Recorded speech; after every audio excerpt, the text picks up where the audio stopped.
Assalomu alaykum, pozitivlarim, nurlilarim. Ko'rayotgan pocherklaringiz juda ham chiroyli. Shunaqami? Hayron bo'lmang, bu pocherk nega bunaqa deb tushunib bo'lmayapti yozganlaringizga deb buni chap qo'lda yozganman. Hozirda men yangi til o'rganayotganligim sababli mnemonika usuliga juda ham qiziqib qoldim va shu usulni qidirishni boshladim. Va bilasizmi, bu usulni o'rgatayotgan masterim shunaqa zo'r texnika o'rgatdilar. Aynan yangi so'zlarni yodlash uchun. Meni bilasiz, tabiatdan yangi texnika yaratishni yaxshi ko'raman va o'zimni hayotimda qo'llab, natija olgandan so'ng siz azizlarimga beraman. Bu texnika ikkita miya sharini bir xilda ishlatishga yordam beruvchi texnika edi. Agarda sen o'ng qo'lda yozadigan bo'lsang, chap qo'lda ko'proq yoz deb masterim menga maslahat berdilar va men bu texnikani ikkala miya sharimni bir xilda ishlatishga ham qo'lladim va ko'rib turganingizdek, yangi texnika ham o'zimda yaratib qo'llab ko'rdim. Ya'ni chap qo'lda orzuyimni hozirgi zamonda hozir sodir bo'layotgandek yozishni boshladim.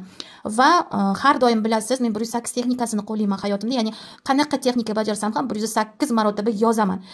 Buni ham mana menga har kuni 10 million so'm pullar kelyapti degan bitta so'zni bir o'tirishda 108 marta yozdim. Va ishonavering, o'sha yozgan kunimni kechasi menga haqiqatdan ham bir tiyin ko'p yo'q kam emas 10 million so'm pullar keldi. Va bu texnikani ikkinchi marotaba o'z hayotimda qo'lladim. Ikkinchi marotaba esa telefonga iPhone S24 ga qo'lladim va qizim ham qiziqib qoldi. Qizalog'im, "Oyjon, nima texnika qilyapsiz? Menga ham o'rgating" dedi. U esa 2 yildan buyon o'zini shaxsiy mushukchasi bo'lishini, mushuk boqishni, asrab olishni juda ham xohlar edi. Bu uning eng katta orzusi edi. Mushuk boqishga yozishni boshladi. U qizalog'im chapaqay bo'lganligi uchun u o'ng qo'lda yozdi. Men o'ng qo'l bo'lganim uchun chap qo'lda yozdim. Va birgalikda texnikani bajardik. Qizimni tug'ilgan kuniga dadajonisi mushuk sovg'a qildi va o'zimga esa turmush o'rtog'im S24 emas, undan ham superi, eng oxirgi rusum S25 Ultra telefon sovg'a qildilar. Bu texnikani qilayotganimizda, tabiiyki turmush o'rtog'im yonimda emas edi, ko'rmagan edi, bu texnikani bajarayotganimizni bilmasdi. Faqatgina yagona yaratuvchimgina xabardor edi xolos. Ya'ni qizalog'imga ham texnikani o'rgatdim. Bir-birimizni chalg'itmaslik uchun u boshqa xonada bajardi, men esa boshqa xonada bajardim. 108 marta yozib bo'lgandan so'nggina bu yozgan yozuvimizni hech kim ko'rmaydigan joyga bekitib qo'yishga kelishib oldik va qarabski, ikkalamizni ham orzuyimiz amalga oshdi. Bilasiz, men kanalimda bolalarcha quvnoqlik bilan, pozitivlik bilan, ezgu so'z, ezgu fikr, ezgu amal, mana shu 3 ta qoida asosida texnikalar ulashib boraman va bu texnikalarimni qo'llagan juda ham ko'p mijozlarimiz har kuni yuzlab natijalarini lichkamga yuborib to'ldirishadi.